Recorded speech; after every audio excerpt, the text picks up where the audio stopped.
Je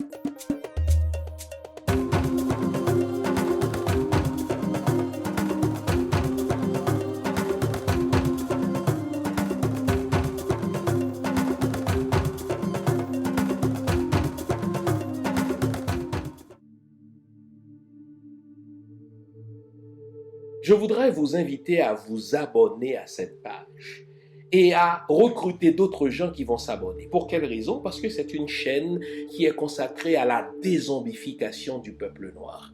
Vous savez, en ma qualité de théologien, d'historien et d'expert en management public, je décide de mettre toute mon énergie et toute l'équipe qui travaille avec moi décide aussi de mettre toute son énergie à la dézombification du peuple noir. L'émission s'appelle Lumière sur le monde. Eh bien, cette lumière, ce n'est pas moi. Cette lumière, c'est le travail que nous faisons ensemble. Lorsque tout à coup, on réalise qu'on nous a roulé dans la farine, on réalise qu'on nous a trompés pendant, n'est-ce pas, des siècles, et que tout à coup, nous prenons conscience de nos ressources, nous prenons conscience de notre identité, et ayant pris conscience de tout cela, nous prenons la décision de partager ce que nous sommes, ce que nous comprenons avec les autres. Donc, nous avons besoin d'avoir une masse critique d'hommes et de femmes noirs réveillés qui vont changer, n'est-ce pas, leur pays respectif pour la gloire de nos ancêtres. Nos ancêtres méritent cela. Ils se sont sacrifiés pour nous et c'est à nous aujourd'hui de prendre le relais. Comment on le fait? On le fait en se dézombifiant et en dézombifiant les autres. Je vous invite donc à liker ce qui se fait sur cette chaîne, à le sharer, à le partager avec les autres, à vous abonner et si vous l'avez fait déjà, à recruter d'autres qui vont s'abonner. On est ensemble, on garde le moral car tant que va le moral, tout va.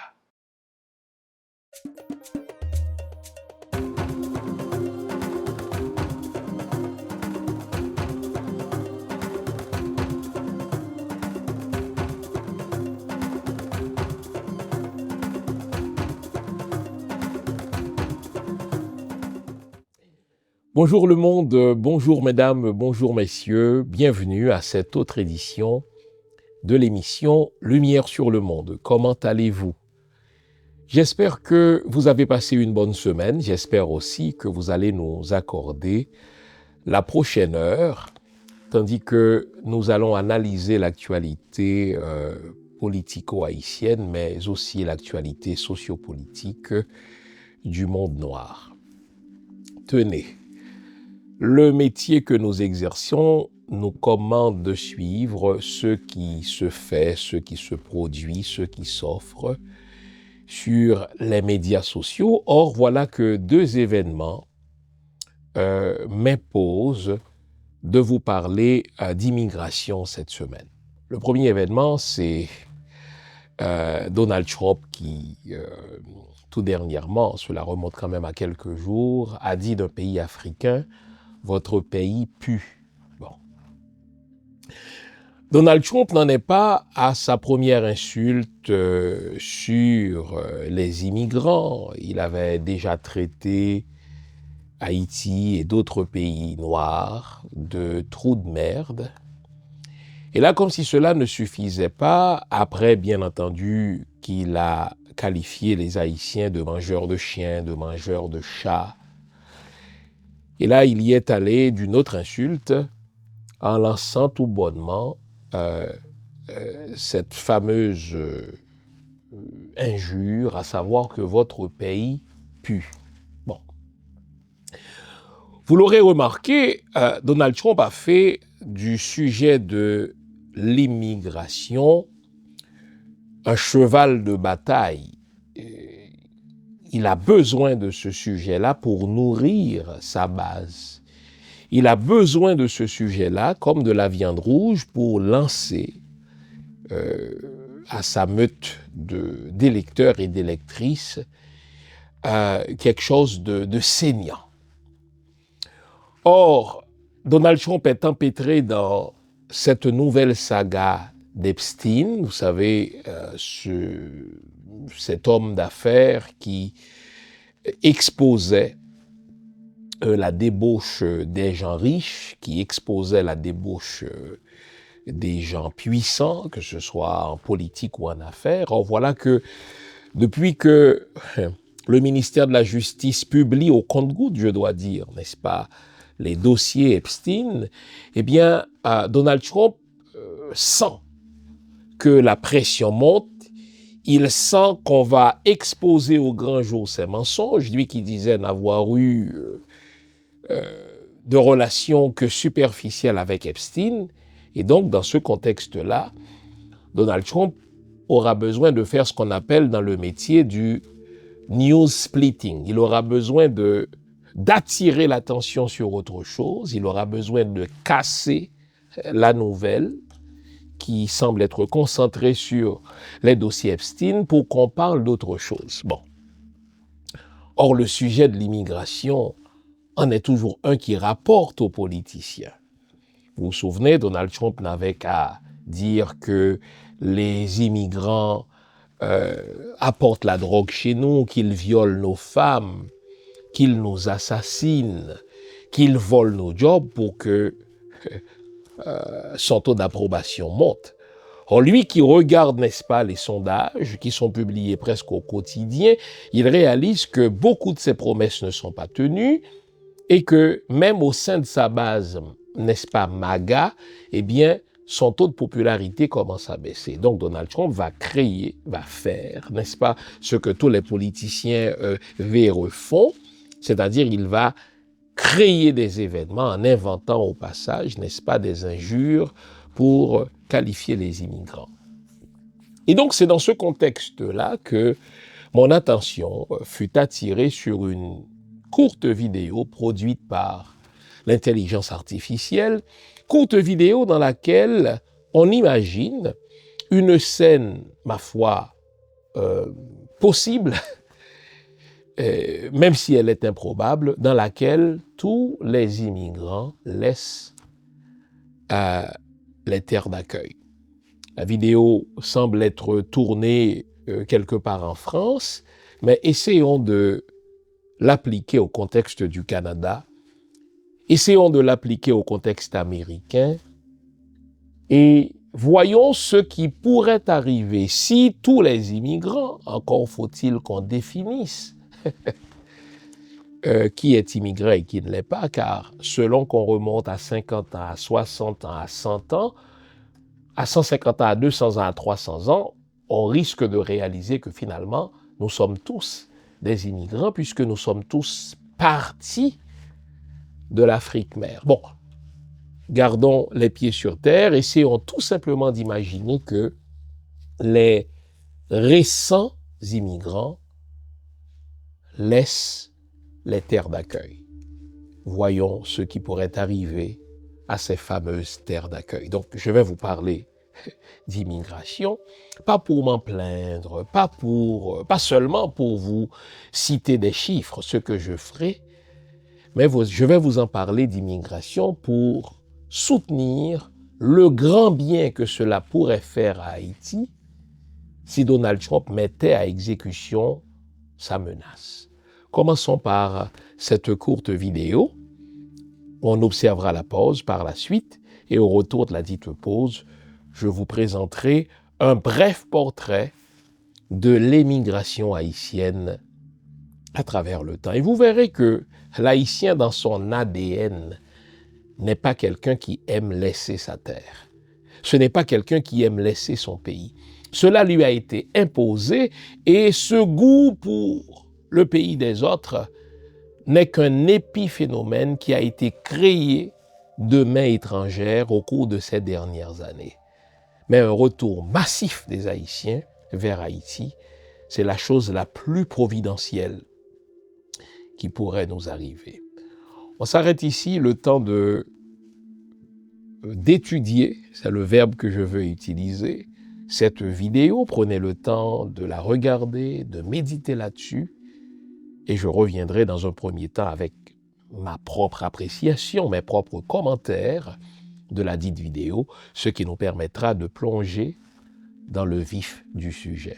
À tout à l'heure, les amis. Vous êtes beaucoup trop ici. Vous faites trop d'enfants et l'État doit encore s'en occuper. D'accord, madame. On va rentrer. Allez, on rentre chez nous.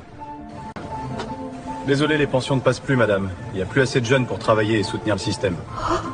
Il y a presque personne, mais où sont Bardella, Zemmour, Hanouna et Sarko? Ils sont tous rentrés chez eux. Eux aussi étaient étrangers. Mais où sont passés tous les autres, Mohamed, Moussa, Charifi et tout le bazar? Ils sont tous retournés chez eux, monsieur. C'est pour ça qu'il y a presque plus personne ici pour récolter. Mais comment ça? Retournez où? Et mes tomates, qui va s'en occuper? Ça n'avance pas du tout. On va y passer la journée. On pourrait mettre quelqu'un de plus jeune quand même. Oh, je vous entends, hein. Je fais comme je peux, moi. Les jeunes, ils sont tous partis. Monsieur, s'il vous plaît, il vous resterait du ruban adhésif à 1 euro. Ah, désolé, moi je ferme. Vous pouvez aller chez le français juste en face, mais là-bas c'est 10 euros. Moi, je rentre en Chine. Ah, d'accord. Monsieur, s'il vous plaît, vous êtes le seul fast-food encore ouvert. J'ai très faim. Je veux juste un kebab. Désolé, madame. Je rentre en Turquie. Vous pouvez acheter du bœuf bourguignon pour 50 euros chez le français d'en face. Bonne nuit. Maman, je veux aller au concert de Gims, Dajou et Taïk. Il y aura plus de concert, ma chérie. Ils sont tous rentrés. Et Yous, Gazo, Keblak et Naza. On fait comment maintenant? Je les aimais bien, moi. Mais on trouvera autre chose, promis. Mais pourquoi tous les travaux sont en pause ici? Ils sont tous partis, monsieur. Je peux pas construire un immeuble tout seul. Ils vont annuler le contrat. Je suis foutu.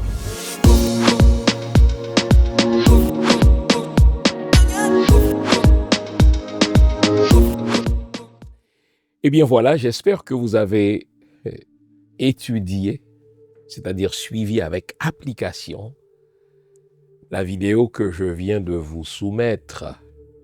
Au fait, cette vidéo révèle quoi? Une chose, une grande vérité, c'est que les pays d'accueil ne peuvent pas se passer de l'immigrant.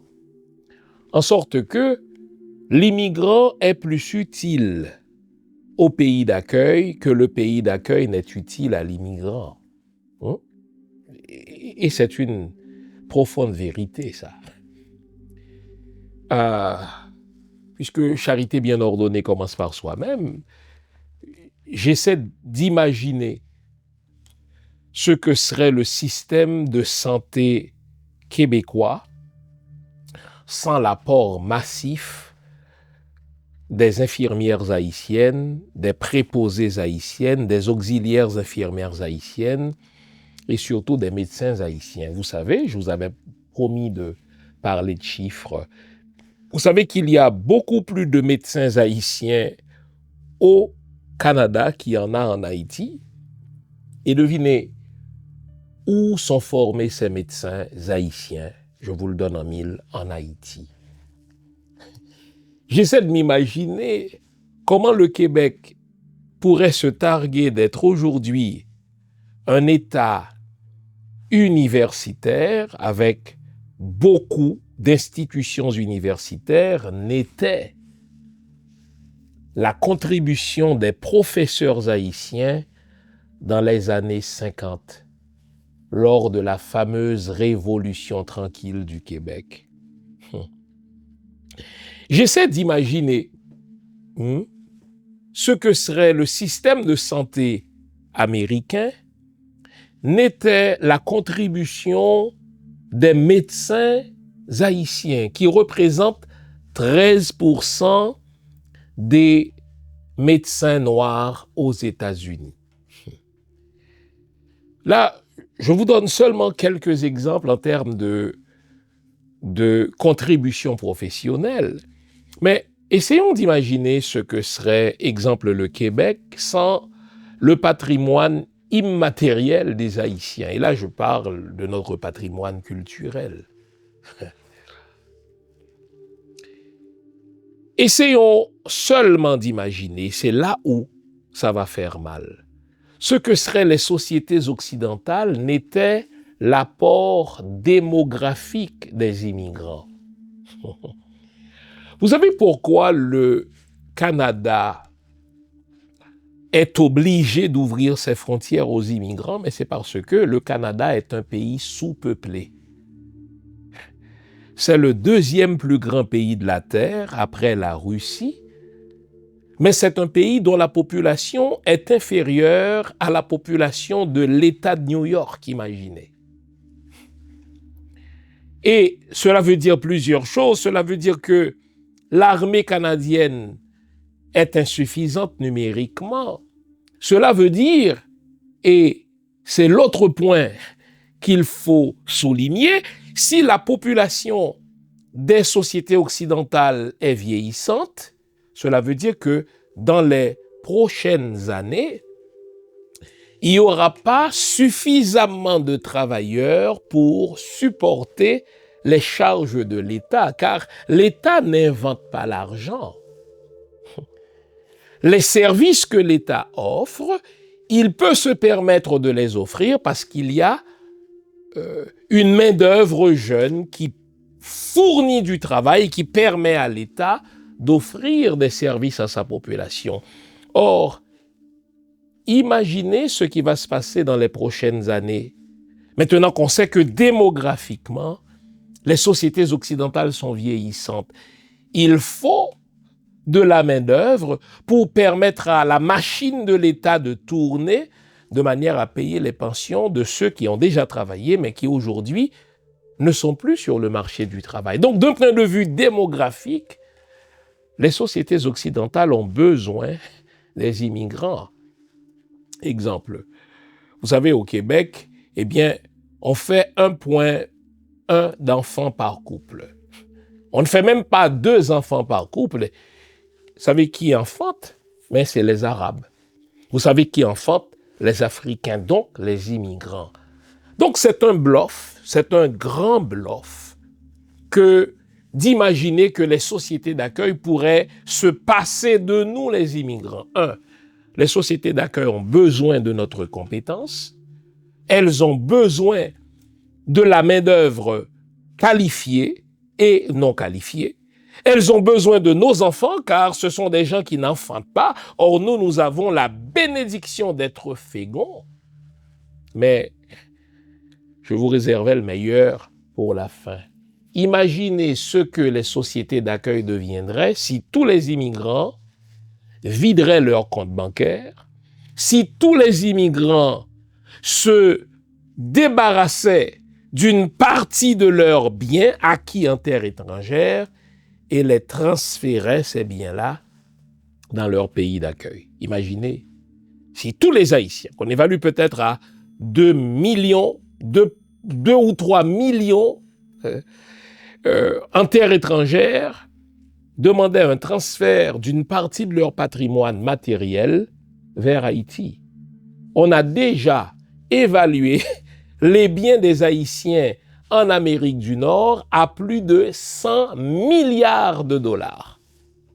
Je vous le dis, ça ferait mal au Canada, ça ferait mal au Québec, ça ferait mal aux États-Unis.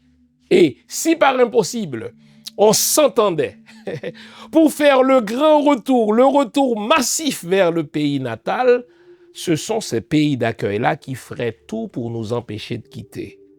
Alors, l'immigration, je vous le dis, rapporte plus au pays d'accueil qu'au pays d'origine. Donc, quand Donald Trump lance ces fameuses phrases, ces fameuses insultes, à savoir que l'immigrant apporte de la drogue chez nous, il viole nos femmes, il mange le chien, il mange le chat des voisins, il fait tout simplement de la petite politique mesquine. Il va gratter les poils des plus grincheux de son électorat, mais dans la vraie vie, les sociétés d'accueil ont plus besoin des immigrants que les immigrants n'ont besoin des sociétés d'accueil. Je vous ai esquissé un certain nombre de raisons démographiques. Les sociétés occidentales ne font plus d'enfants. Leurs sociétés, n'est-ce pas, sont vieillissantes, donc elles auront besoin de main-d'œuvre pour continuer à faire tourner la machine de l'État. Les sociétés d'accueil ne peuvent pas se passer des compétences qu'on a acquises en partie dans nos pays d'origine et en partie dans leur propre pays. Ces sociétés-là ont besoin de nous, mais si jamais on devait vendre une partie de notre patrimoine matériel, et si on devait transférer cette partie-là vers nos banques dans nos pays d'accueil, dans nos pays d'origine, je vous le jure que ce sont les pays d'accueil qui se mettraient à genoux pour nous supplier de rester chez eux. Alors, c'est tout ce que cette petite vidéo de 2 minutes nous enseigne et je tenais à illustrer cette vérité-là à l'aide d'exemples tirés du Québec que je connais bien et de quelques exemples des États-Unis. Donc quand Donald Trump lance ses insultes contre les immigrants, c'est parce qu'il ne comprend pas grand-chose aux besoins fondamentaux de cette ère d'accueil qui ne peuvent se passer de nous, les immigrants. Alors, vous avez vu le titre de l'émission de ce matin, USA, Haïti, immigration, Donald Trump ou le retour providentiel des Haïtiens vers Haïti. Si je dis providentiel, c'est que je crois que le retour des Haïtiens que Donald Trump menace de déportation vers Haïti, ce retour-là va être une bénédiction pour Haïti. C'est comme ça qu'il faut le voir. Vous savez, quelle a été et quelle est encore la plus grande victoire du blanc malveillant, de l'occidental malveillant? Il a réussi à nous faire croire qu'on a plus besoin de lui qu'il n'a besoin de nous. J'ai suivi, je vous ai parlé de 2 événements au début de l'émission, l'évolution d'une arrestation d'une personnalité du monde médiatique haïtien. Une arrestation comme on en voit tous les jours. Probablement une petite chicane entre couples. Il en est résulté un bruit et les voisins ont appelé la police. La police vient et procède à l'arrestation pour faire la paix. Et voilà que de cette arrestation découle une menace de déportation de cette personnalité du monde médiatique. Bon, écoutez, c'est pas notre pays d'origine. On risque d'être déporté à tout moment. Il suffit que les législateurs changent les lois pour qu'on soit déportable comme les autres. Mais ce qui m'a fait mal, et surtout ce qui m'a commandé de présenter l'émission sur l'immigration haïtienne, un bref portrait et comment l'immigration haïtienne a plutôt rapporté au pays d'accueil qu'à Haïti, c'était de voir comment la nouvelle de la déportation possible ou probable de cette personnalité médiatique est perçue comme une malédiction. Bon Dieu, pauvre lui, il sera déporté en Haïti.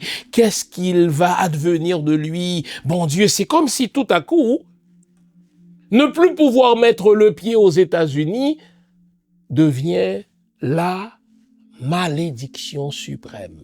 En sorte que certains semblent plus craindre la déportation que la mort. Mais depuis quand vivre aux États-Unis est-elle notre seule planche de salut? Depuis quand vivre au Chili, vivre au Brésil, que dis-je, vivre au Canada? Depuis quand vivre au Canada était notre seule planche de salut? Ça, c'est la réussite du blanc malveillant, c'est du bluff. Le blanc malveillant a plus besoin de nous dans son pays que nous n'avons besoin d'être dans son pays. Pour cela, quoi de mieux en tant qu'historien de vous brosser à nouveau un bref portrait historique de l'émigration haïtienne. Vous allez voir que ce goût pour les pays des autres, il est superficiel, il est tout récent, car dans l'ADN de l'Haïtien, le meilleur pays, c'est Haïti. On va donc observer une pause, et au retour de la dite pause, je vais vous brosser ce portrait de l'émigration haïtienne. Et vous y découvrirez de grandes vérités qui portent à réfléchir. Et tenez, mon technicien me rappelle que j'ai oublié de vous demander de boire votre tasse de café. Tenez, même notre café qu'on boit ici, il vient d'ailleurs. Voyez, même pour quelque chose d'aussi simple que le café, il vient d'ailleurs. Autrefois, il venait d'Haïti, mais aujourd'hui, il vient du Brésil, il vient de l'Afrique, etc. Allez, offrez-vous cette tasse de café, cette tasse de thé, et ayons toute notre tête pour regarder la suite de l'émission. À tout à l'heure, les amis. Vous nous l'avez demandé, nous avons le plaisir de vous apprendre que désormais, nos émissions, toutes nos émissions, sont disponibles avec des sous-titrages en 3 langues, en français, en anglais et en créole. Nous sommes conscients que l'émission Lumière sur le Monde est devenue une véritable plateforme familiale autour de laquelle des parents et des enfants se réunissent pour s'informer de ce qui se fait en Haïti, en Afrique ou ailleurs dans le monde. Pour vous faciliter la vie, nos émissions sont désormais disponibles avec des sous-titrages en 3 langues, français, créole et anglais. Nous progressons avec vous, nous marchons avec vous, de manière à relever nos communautés et nos peuples. Nouveau, toutes nos émissions sont disponibles avec des sous-titrages en français, en anglais et en créole. Pour parler de l'émigration haïtienne, vous notez la différence.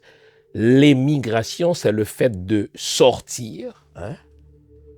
Le préfixe « et » signifie « hors d'eux », tandis que l'immigration, c'est le fait d'entrer. Donc, vu du point de vue de la terre d'accueil, c'est de l'immigration, mais du point de vue du pays du ressortissant immigrant, c'est de l'émigration. Donc, je vais vous présenter un bref portrait historique de l'émigration haïtienne, c'est-à-dire du phénomène par lequel l'Haïtien laisse son pays. Et je vous dirais que l'émigration haïtienne n'est pas naturelle. L'Haïtien est attaché à sa terre. Si vous voulez un exemple de cela, relisez la première constitution d'Haïti, la constitution impériale, celle du 20 mai 1805. Dans cette constitution, le très bien-aimé empereur Jean-Jacques Dessalines, un avant-gardiste, un dieu fait chair, le seul qui soit fait chair d'ailleurs, les autres dieux ne sont que des mythes. Ne parle-t-on pas de Noël ces jours-ci? Bref, de nativité.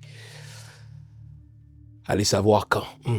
Alors, je dis, si vous relisez cette première constitution haïtienne, la constitution du bien-aimé empereur Jean-Jacques Dessalines, vous y découvrirez que l'empereur menace de déchéance de la nationalité haïtienne l'haïtien qui laisse son pays. Cela ne vous surprend-il pas? La première constitution haïtienne dit aux Haïtiens, si vous laissez Haïti, vous perdrez votre nationalité haïtienne. Vous serez déchus de votre nationalité. Pourquoi? Parce que la richesse se trouve dans nos terres. Hein? L'un des premiers hymnes qu'on chantait d'ailleurs, qui a failli être un hymne national, dit ceci, eh bien, notre fortune est là dans nos vallons, notre fortune se trouve dans notre terre. Donc, lorsque nous avons acquis notre indépendance, à prix de sang, lorsque nous avons conquis notre indépendance, lorsque nous avons battu les armées espagnoles, anglaises et françaises, ce n'était pas pour laisser notre pays, c'était pour y vivre et pour y vivre jusqu'à notre dernier jour. Et la première constitution rappelle qu'on risquait la déchéance de notre nationalité seulement en laissant Haïti. On aimait Haïti, on l'aime encore, mais on voulait y vivre. Et au fait, quand l'Haïtien laissait Haïti, cela faisait peur aux autres. Pourquoi, selon vous? Parce que l'Haïtien était perçu comme porteur de liberté. Il était perçu comme porteur d'indépendance. Il était perçu comme porteur de lutte pour l'autodétermination des peuples. En sorte que quand un Haïtien arrivait dans le port d'un pays étranger, il était tout de suite mis aux arrêts. Pour quelle raison? On dit, ah, si on le laisse chez nous, il va semer les graines de la liberté. Si on le laisse chez nous, il va semer la graine de la fierté humaine. Si on le laisse chez nous, il va semer la graine de la lutte pour l'abolition de l'esclavage. On l'arrêtait et on le retournait chez lui. où il était toujours le bienvenu. Donc, dans l'histoire de l'émigration haïtienne, il faut périodiser, il faut partir, mettons, de 1804 jusqu'à 1915. Et je vous dirai ce qui va changer à partir de 1915. Est-ce à dire qu'entre 1804 et 1915, l'Haïtien ne voyageait pas? Il voyageait. Et il faut, là encore une fois, faire une différence, établir le distinguo entre voyage et émigration. L'Haïtien voyageait. Il voyageait pour des raisons commerciales. Nos commerçants se rendaient partout, en Europe, même aux États-Unis, n'est-ce pas, en Amérique, pour soit y vendre, n'est-ce pas, leurs marchandises, ou alors pour importer en Haïti les produits des autres. L'Haïtien voyageait, il voyageait pour des raisons d'affaires, il voyageait aussi pour des études.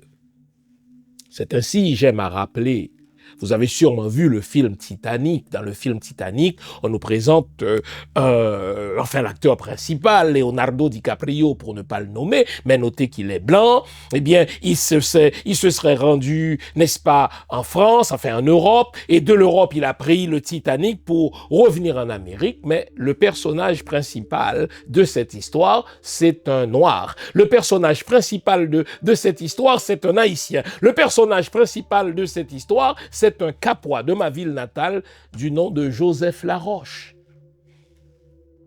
Ses parents faisaient partie de la bourgeoisie marchande du Cap et on l'envoyait compléter des études, n'est-ce pas, en France. Il devait étudier l'agronomie pour revenir en Haïti, question de rentabiliser les terres familiales. Et voilà, quand tentant de rentrer avec sa famille en Amérique, vers les États-Unis, donc vers New York et de New York vers Haïti, il est arrivé ce qui est arrivé, c'est-à-dire le Titanic a coulé. Bon. Celui qui a réalisé le film, dans son racisme, s'est dit, il a fait le calcul mathématique suivant, il a fait le calcul commercial suivant, si on fait du personnage principal de ce film un personnage noir, c'est vraiment ça qu'il a raconté dans le magazine Ebony. Il a dit, on sait que cette histoire concerne un noir, on sait que cette histoire concerne un Haïtien, mais on s'est dit, pour des raisons commerciales, si on veut que le film soit vraiment universel, qu'il soit admiré universellement, vous voyez son racisme, il est préférable que le personnage ne soit pas noir, qu'il soit blanc. Parce qu'on disait, écoutez, un film dont le premier personnage est noir ne fera peut-être pas recette, ce que le film Black Panther a démenti, bien sûr.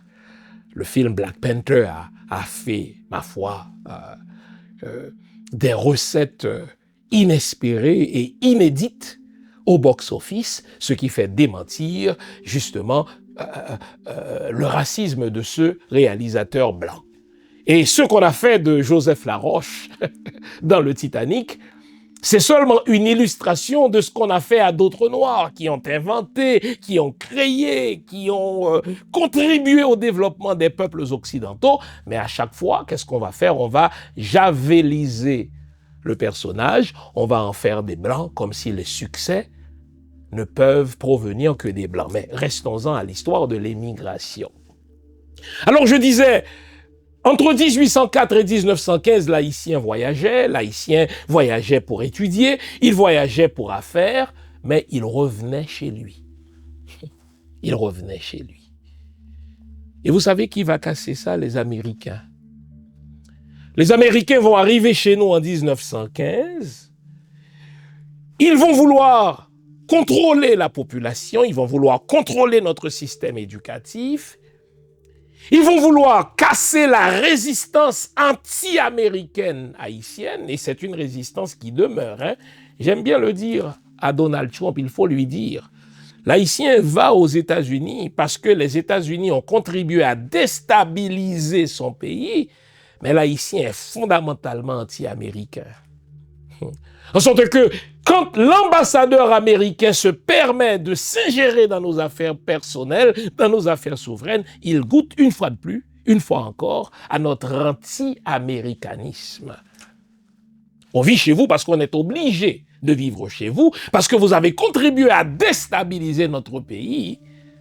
Mais faites-moi confiance, le meilleur pays pour nous, ce n'est pas USA, ce ne sont pas les États-Unis, ce n'est pas le Canada non plus, ce n'est pas la France, ce n'est pas le Chili, ce n'est pas le Brésil. On est obligé d'y être parce que vous avez contribué à déstabiliser notre pays, mais le meilleur pays pour nous, ça demeure Haïti. C'est mon cas, exemple.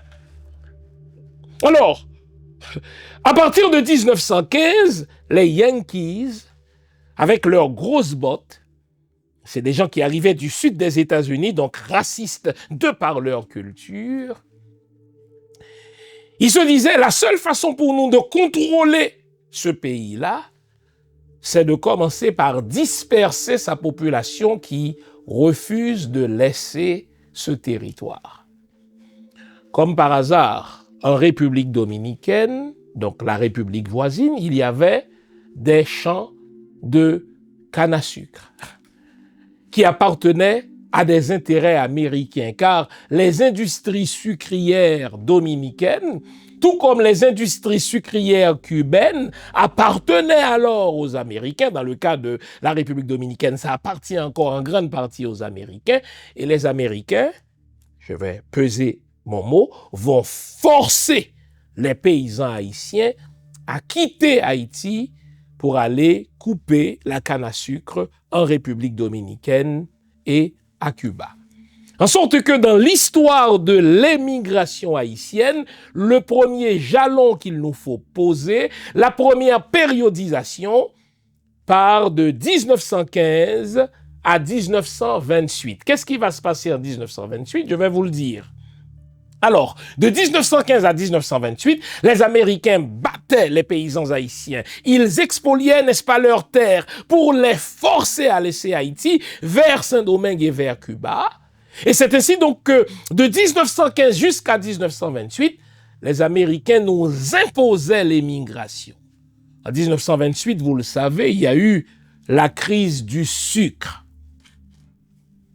Donc, les compagnies sucrières, les intérêts américains qui produisaient du sucre en République dominicaine et à Cuba, laquelle production de sucre, n'est-ce pas, avait besoin de la main-d'œuvre haïtienne, ces compagnies-là se sont effondrées à la bourse de New York, et les Haïtiens qui vivaient en République dominicaine, les Haïtiens qui vivaient à Cuba, commençaient à rentrer chez eux. Or, nous sommes encore sous l'occupation américaine, puisque cette maudite occupation va durer, en théorie, jusqu'en 1934.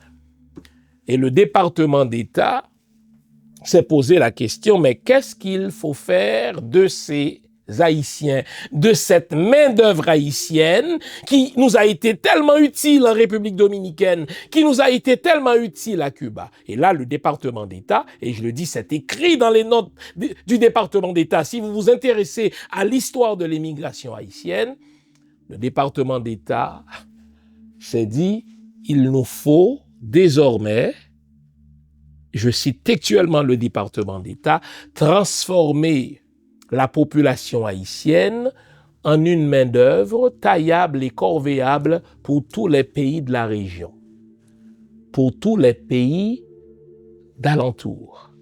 Et c'est ainsi donc qu'à compter de 1928, on ne va pas retrouver des Haïtiens uniquement en République dominicaine pour couper la canne, uniquement à Cuba pour couper la canne. On va commencer à retrouver des Haïtiens aux Bahamas, on va retrouver des Haïtiens en Martinique, on va retrouver des Haïtiens à Curaçao, on va retrouver des Haïtiens en Guadeloupe. Donc, avez-vous besoin de la main-d'œuvre convéable, n'est-ce pas, et taillable à merci? Voilà, nous avons des Haïtiens pour vous. Et les Américains empêchaient les paysans qui voulaient rentrer chez eux de le faire. Et même ceux qui n'avaient jamais laissé Haïti étaient forcés par les Américains de laisser Haïti vers les pays d'alentour pour servir de main-d'œuvre taillable et corvéable à merci.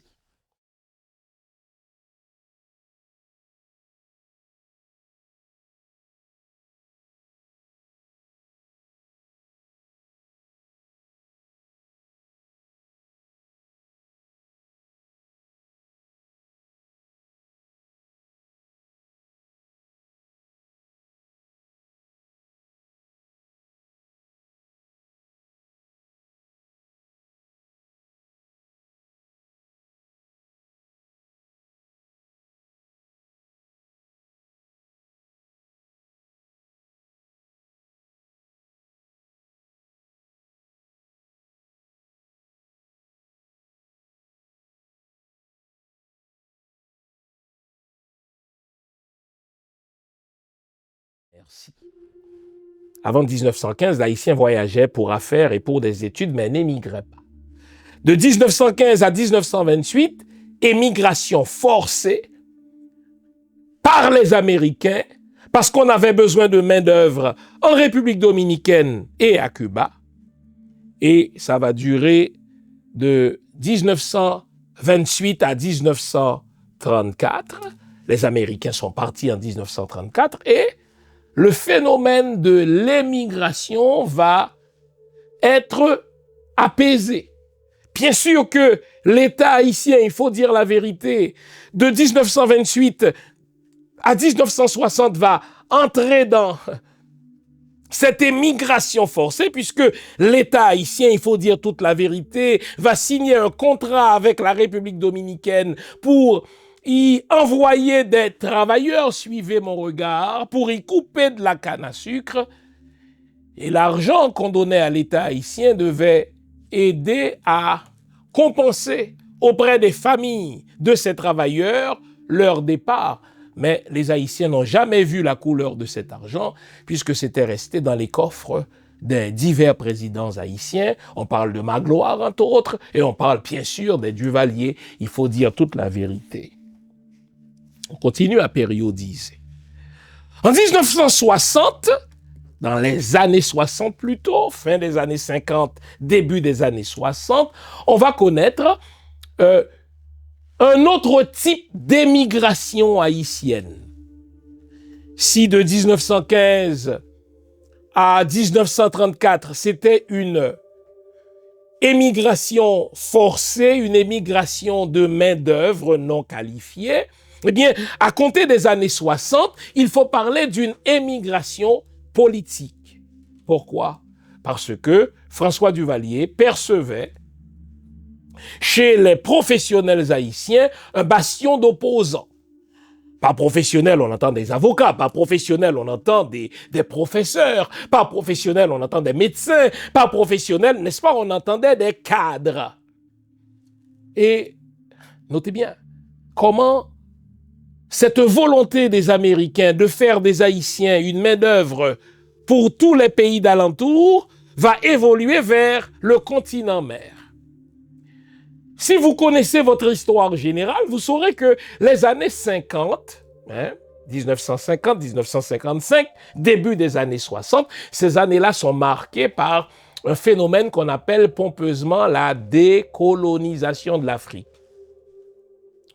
Au terme de lutte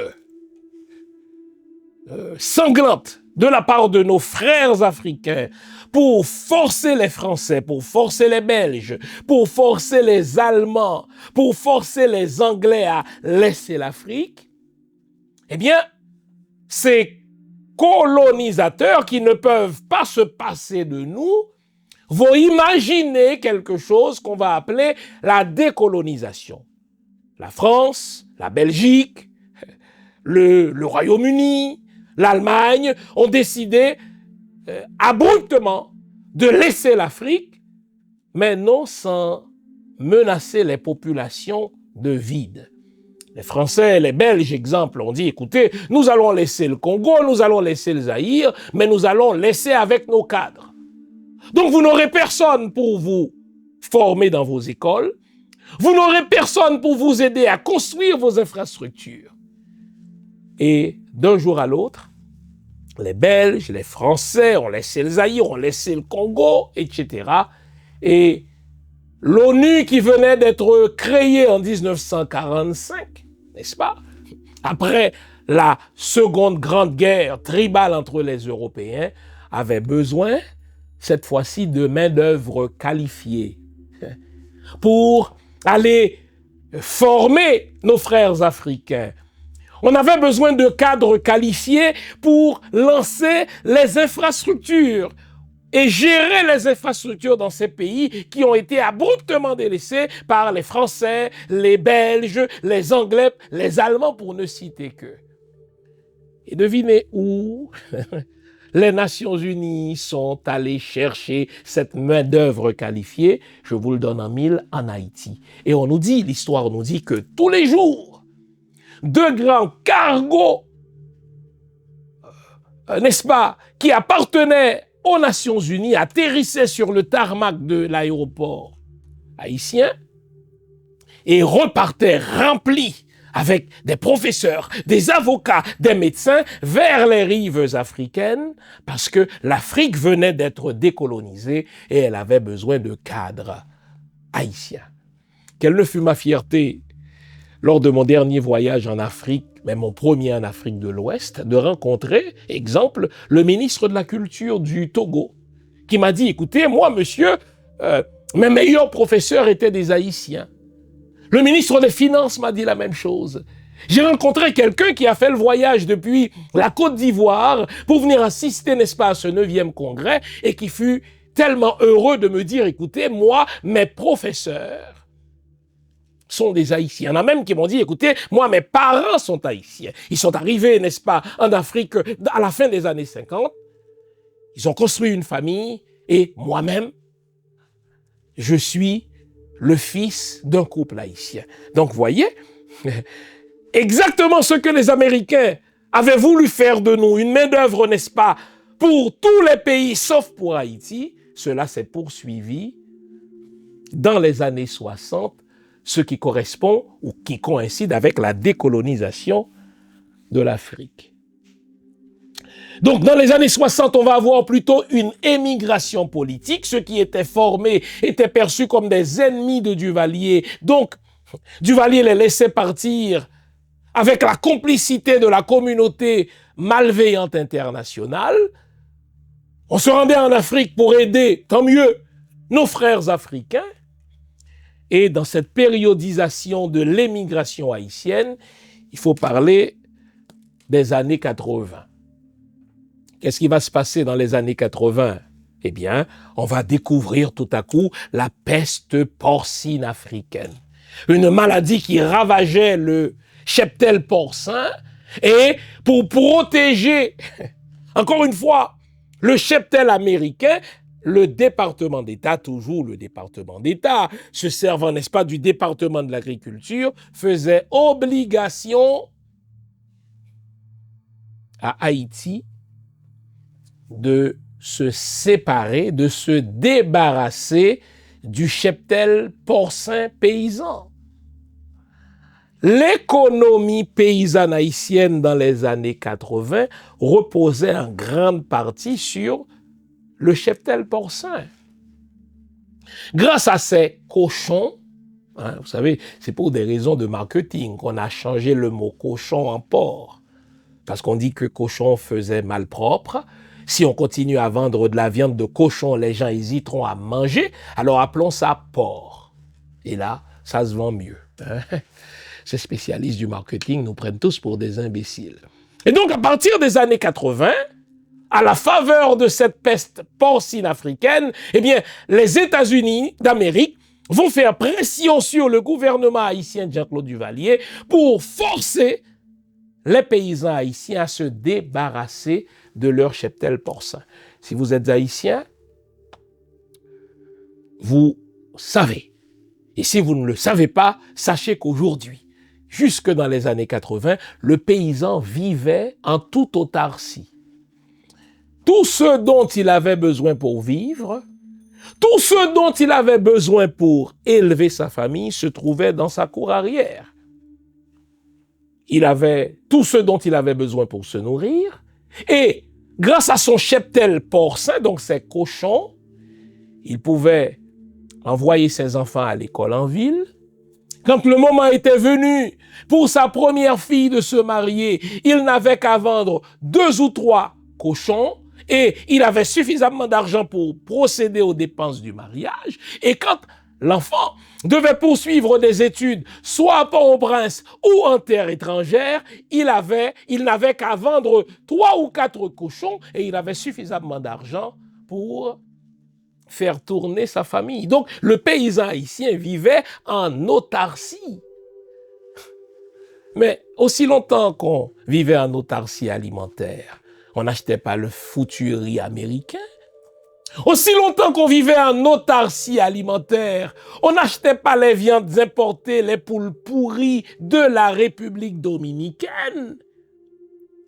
Et donc, le département d'État qui est toujours en quête d'un moment, d'un événement pour mettre notre pays à genoux avec la complicité de nos dirigeants sous fifre. C'était le cas du gouvernement de Jean-Claude Duvalier. On a profité donc de cette peste porcine pour déstructurer l'économie paysanne haïtienne. On pourchassait le paysan haïtien, on le persécutait, on le menaçait d'arrestation et d'emprisonnement s'il refusait de se débarrasser, c'est-à-dire de tuer son cheptel porcin. Et par quel cochon allait-on remplacer le cochon créole du paysan par des cochons qui arrivaient de la Jamaïque, des cochons qui arrivaient d'ailleurs et qui ne se nourrissaient pas des produits du terroir? Ça, c'est un autre avantage. Le cochon haïtien était à ce point inculturé, il était à ce point acclimaté à notre culture qu'il mangeait tout ce dont on se débarrassait.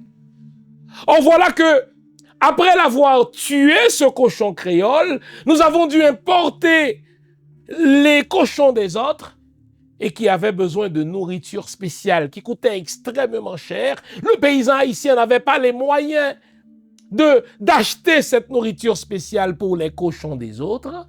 Et le cochon des autres avait de la difficulté à s'acclimater chez nous. Que s'est-il passé selon vous?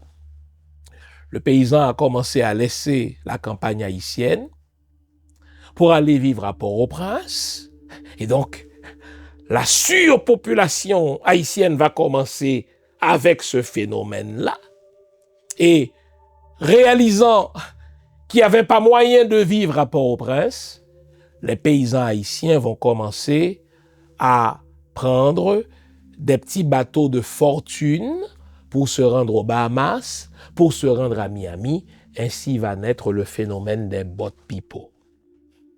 Et donc, à partir des années 80, on parle d'un autre type d'émigration, ce qu'on appelle l'émigration économique, encore une fois forcée. Les Américains ont profité de cette peste porcine pour déstructurer l'économie paysanne haïtienne, et à partir de cette déstructuration, induite par les Américains, mais avec la complicité des dirigeants haïtiens, les paysans haïtiens vont prendre des petits bateaux de fortune par dizaines dans un premier temps, par centaines dans un deuxième temps, par milliers dans un autre temps, et se rendaient aux Bahamas, et se rendaient à Curaçao, et se rendaient à Miami. Et donc, on va parler du phénomène des boat people. Ça, c'est jusque dans les années 80. Ça, c'est pour les États-Unis.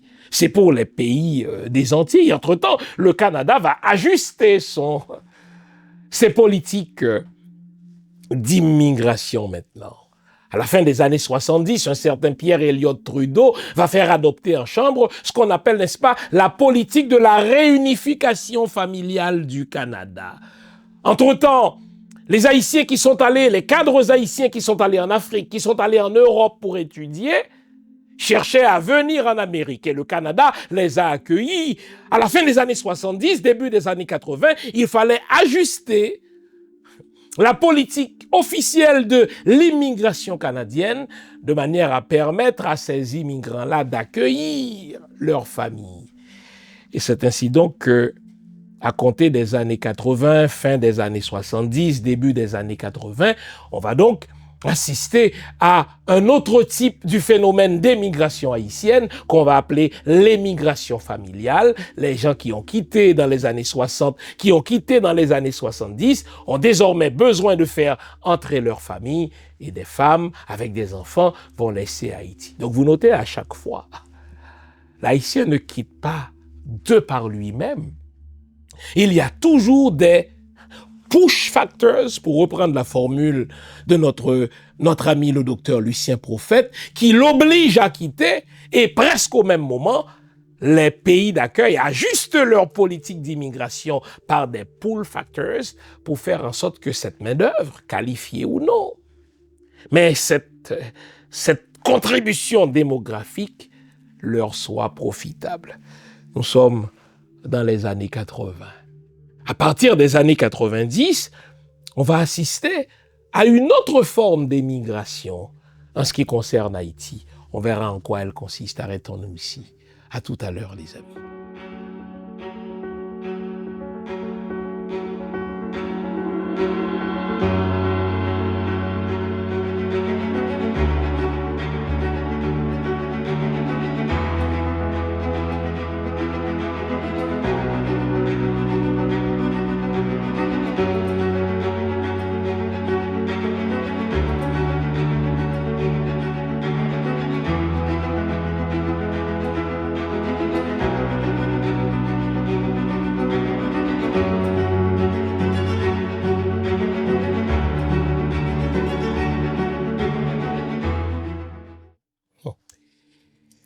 Donc, avant la pause, je vous avais dit qu'à compter des années 90, il va y avoir une autre forme, un autre type d'émigration haïtienne.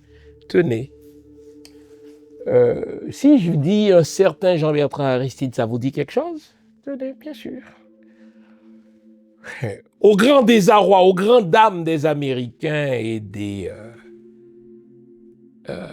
la communauté, d'une certaine communauté internationale malveillante. Donc, aux grandes dames, au grand désarroi, le département d'État n'avait pas anticipé l'élection d'un certain Jean-Bertrand Aristide.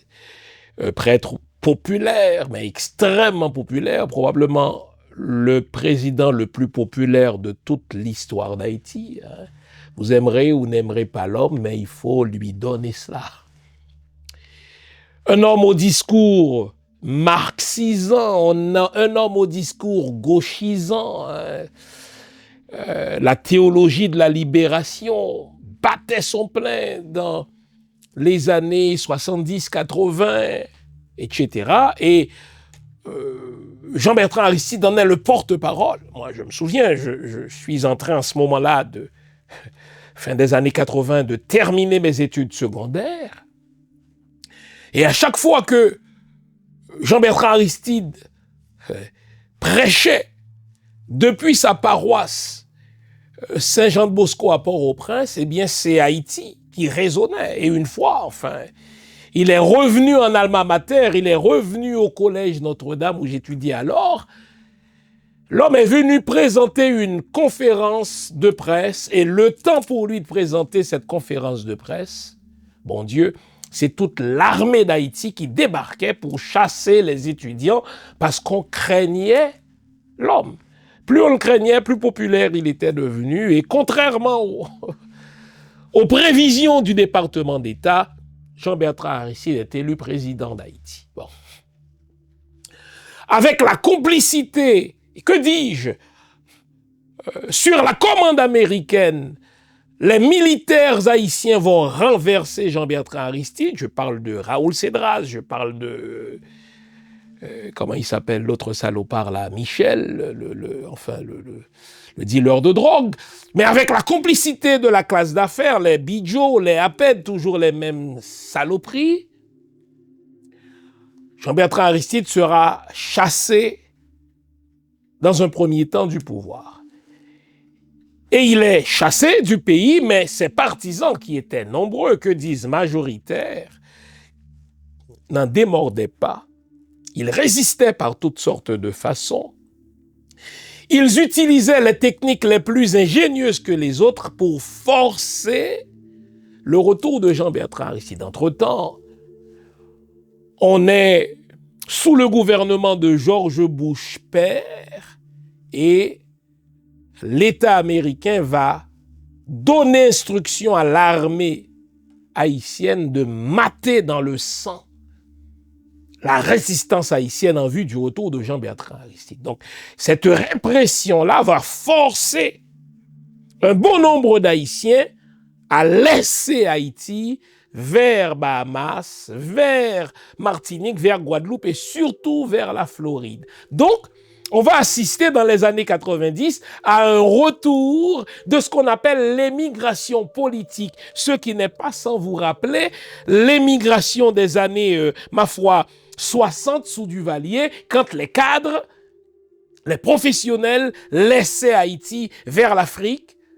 parce que Duvalier n'en voulait pas. Donc c'était une émigration politique et là, on va retrouver cette même forme d'émigration politique au début des années 90, lors du premier renversement de Jean-Bertrand Aristide par les forces armées. Les forces armées vont mater dans le sang la résistance haïtienne pour le retour de Jean-Bertrand Aristide, et ceux qui n'en pouvaient plus prenaient là encore, des petits bateaux de fortune pour se rendre aux États-Unis d'Amérique. Donc, vous notez qu'il y a comme un retour des mêmes formes, n'est-ce pas, d'émigration à compter des années 90. Bon, de 90 à 2004, le Canada va ajuster, là encore, ah oui, c'est toujours le cas, le Canada va ajuster là encore ses politiques d'émigration. Qu'est-ce qui va se passer? Le Canada va inventer pour les Haïtiens ce qu'on appelle, n'est-ce pas, la résidence pour les travailleurs qualifiés. Qu'est-ce que c'est que la résidence pour les travailleurs qualifiés? Dès que vous aviez un diplôme post-secondaire, que vous aviez un métier, que vous aviez une expérience professionnelle, le Canada vous offrait la résidence permanente avec toute votre famille. Donc vous notez encore une fois, il n'y a rien de nouveau sous le soleil. C'est pas pour rien que je tenais à vous brosser le portrait en périodisant à chaque fois. Eh bien, il y a eu sous Duvalier une émigration politique qui faisait fuir, n'est-ce pas, les cadres vers l'Afrique dans un premier temps et dans un deuxième temps vers l'Amérique, c'est-à-dire le Canada et les États-Unis. Au début des années 90, on va assister à ce retour de l'émigration politique parce que on va faire fuir, n'est-ce pas, les partisans de Jean-Bertrand Aristide vers les États-Unis et une dizaine d'années plus tard, le Canada va attirer les cadres haïtiens par son fameux programme de résidence pour les travailleurs qualifiés. Et c'est de là, écoutez-moi bien, que va dater cette statistique qui révèle l'hémorragie des cerveaux haïtiens. C'est vraiment, écoutez-moi bien, depuis le début des années 2000, ce qui a bénéficié au Canada, que 85% de tous les Haïtiens qui finissent leur secondaire laissent Haïti dans les 5 années qui suivent. Je reprends. Voyez? La complicité entre push factors et pull factors. Push factors, il y a des phénomènes internes qui vous poussent à quitter votre pays, d'où le verbe push, pousser. Et au même moment, les pays occidentaux, qu'on appelle improprement terre d'accueil, ajustent leur politique d'immigration par des pull factors pour vous attirer. D'où le verbe pull en anglais.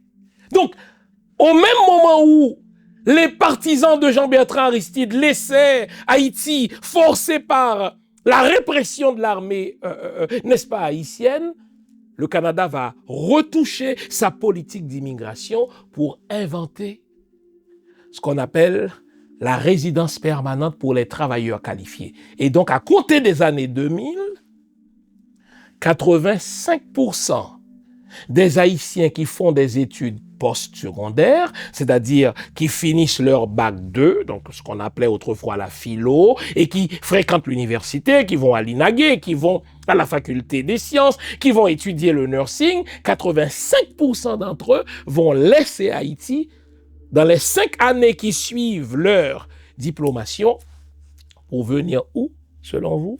Au Canada, où je vis, pour aller aux États-Unis. Donc, vous notez que l'émigration, dans le cas des Haïtiens, dans le cas des Africains, est plus utile au pays d'accueil qu'elle n'est utile au pays d'origine. Mais vous me direz, ah ouais, mais c'est pas leur faute. C'est aussi leur faute, les amis. C'est aussi leur faute. Le coup d'État contre Jean-Bertrand Aristide, il a été commandé par qui? Par le département d'État. Bien sûr, avec la complicité des militaires haïtiens. Mais ne me dites pas que c'est pas la faute des États-Unis. Ne me dites pas que c'est pas la faute du Canada. En 2004, lorsque Jean-Bertrand Aristide va subir son deuxième coup d'État, ce qui va favoriser le départ, n'est-ce pas, des Haïtiens qualifiés vers le Canada, vers les États-Unis. Ne me dites pas que ce n'est pas leur faute. Ce coup d'État-là, il a été conçu dans les officines d'Ottawa, dans un endroit qu'on appelle le lac Meech, où le Canada avait juré depuis 2003 que Jean-Bertrand Aristide ne verrait pas la fin de 2004. Et donc le Canada, la France et les États-Unis ont contribué à déstabiliser la culture haïtienne, à déstabiliser le pays, ce qui favorise par le fait même, push factors, le départ des Haïtiens, et au même moment, ils ajustent leur politique d'immigration pour attirer les cadres. Le Canada est le premier bénéficiaire du départ massif des Haïtiens de leur pays d'origine. Ah, vous savez que les Blancs volent en meute. Le Brésil va regarder ça, il va dire, mais putain de merde. Le Canada a créé une politique pour attirer les cadres, pour attirer ceux qui ont un métier, ceux qui ont un diplôme. Mais moi, bientôt, à partir des années 2000, je vais accueillir le mondial. Un certain président Lula passe instruction à son ambassadeur en Haïti pour lui dire, écoutez, enfin, il était sur sa fin de règne et comme on le sait, il sera remplacé par cette femme-là dont j'oublie le nom. Et donc, au même moment, le Brésil va accueillir le mondial. Nous sommes au début dans les années 2000. Pour accueillir le mondial, on a besoin de construire d'autres stades, on a besoin de construire d'autres hôtels, on a besoin de construire d'autres routes et le Brésil ne suffit pas en main-d'œuvre. Je vous le donne en mille. Devinez où on va aller chercher la main-d'œuvre? En Haïti. L'ambassadeur du Brésil a fait une déclaration à la radio disant que le Brésil est prêt à accueillir sans visa tous les Haïtiens. Nous étions peut-être 10 millions en ce moment-là. Et au début des années 2000, les amis, nous étions sous Préval. Il y avait, je vous donne les chiffres, jusqu'à 1500 Haïtiens qui quittaient Haïti par jour vers le Brésil. Jusqu'à 1500 Haïtiens qui quittaient Haïti vers le Brésil. Parce que le Brésil avait besoin, encore une fois, n'oubliez pas, la prophétie du département d'État, c'est même pas une prophétie. N'oubliez pas la programmation du département d'État qui avait dit que la population haïtienne doit servir de main-d'œuvre taillable et corvéable pour tous les pays d'alentour dans un premier temps et finalement pour tous les pays du monde. La Banque mondiale a déjà dit d'Haïti qu'Haïti c'est le premier pays exportateur de cerveau. Nous n'exportons peut-être plus de café, mais nous exportons nos cerveaux pour faire le développement des autres. Et donc je dis, sous la fille qui a remplacé Lula, là vous trouverez son nom, il y avait, tandis que le Brésil construisait des infrastructures pour accueillir le mondial, il y avait jusqu'à 1500 Haïtiens qui quittaient Haïti par jour.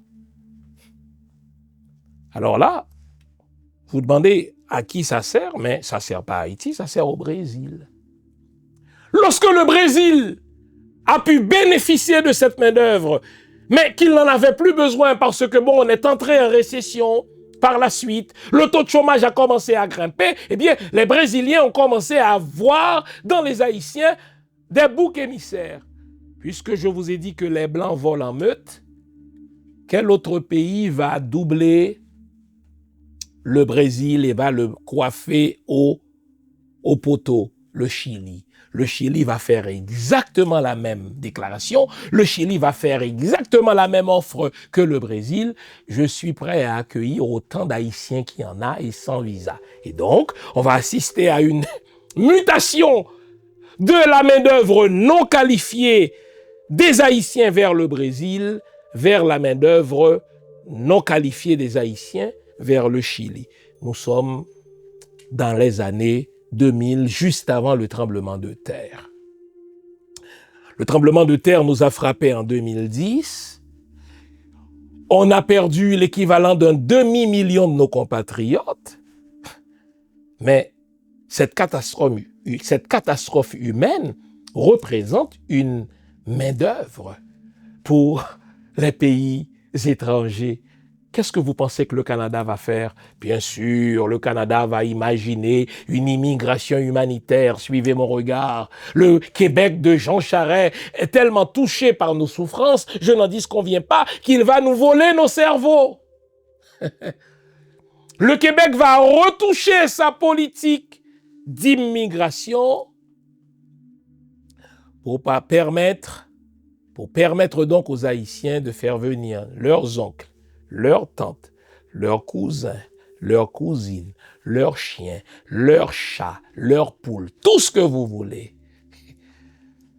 Et donc, en un temps record, sous prétexte de l'immigration humanitaire, le Québec va encore saigner Haïti de ses cerveaux. Nous sommes dans les années 2010 et les États-Unis qui regardent cela, qui disent, écoutez, l'immigration humanitaire permet comme par hasard au Canada de piquer plein de cerveaux haïtiens. Que va faire Biden selon vous après l'assassinat de Jovenel Moïse?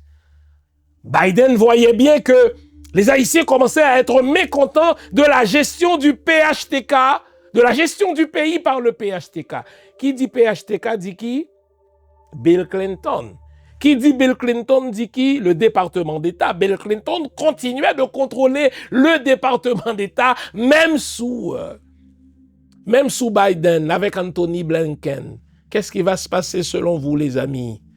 Le département d'État va imaginer un programme humanitaire, suivez mon regard, au terme duquel des Haïtiens vont pouvoir venir aux États-Unis s'ils avaient un parent qui en faisait la demande. Et ils arrivaient parfois même sans visa, on leur donnait le visa sur le territoire américain.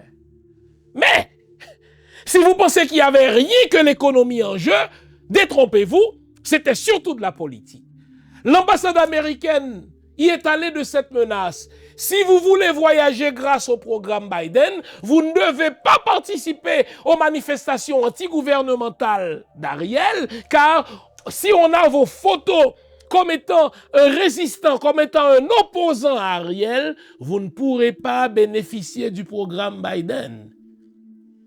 Il n'a fallu que l'ambassadeur américain fasse sa déclaration pour qu'il n'y ait plus de manifestations anti-Ariel, car le gouvernement d'Ariel, gouvernement de PHTK, c'était le gouvernement du département d'État. Donc, ce programme humanitaire Biden n'a pas été créé pour aider Haïti, il a été créé pour répondre aux besoins de main-d'œuvre non qualifiée du marché américain, mais surtout pour casser la résistance, pour casser, n'est-ce pas, l'opposition à Ariel. Et donc voilà que un Donald Trump a fait campagne contre ce programme. Grand bien lui soit.